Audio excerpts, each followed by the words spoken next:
Good morning mga kapuso.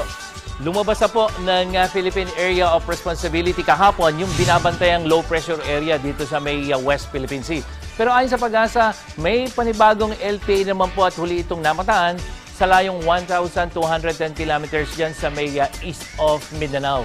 At nakapalob ito sa Intertropical Convergence Zone na magdadala naman po ng hanggang katamtamang ulan at thunderstorm dito sa Southern Luzon kasama ng Palawan at sa buong Visayas at Mindanao. At base sa datos ng Weather Central, malaking bahagi po ng Luzon ang makakaranas ng maulap na papawirin na sasamahan ng mahina hanggang katamtamang ulan tulad po dyan sa Baguio, Baler, Infanta hanggang dyan sa may Batangas.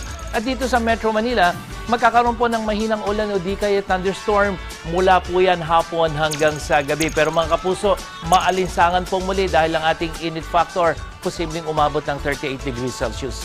At sa Visayas, mas uulanin yung western section katulad ng Bacolod, pero yung central section tulad po ng Cebu, makakaranas din po ng pagulan.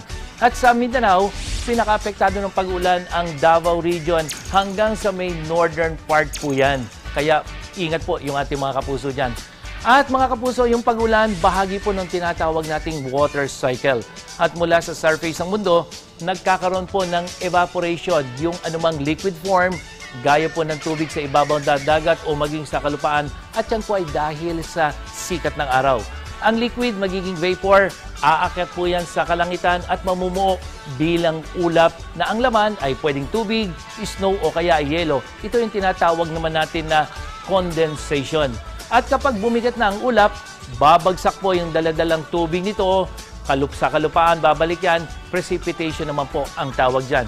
Ang tubig ulan, magiging parting muli ng ating mga ilog at dagat o di kayo pupuno sa ating mga dam. Ang iba po ay pupunta sa kailalim ng kalupaan. Kaya paulit-ulit lang pong nangyayari ito sa ating paligid. Kaya ang tawag natin dyan ay water cycle. At para sa iba pang detalye, bisitahin ang GMA Weather webpage. I-like at i-follow rin kami sa Facebook at Twitter. Ako po si Nathaniel Cruz para sa I Am Ready, serbisyong totoo ng GMA News.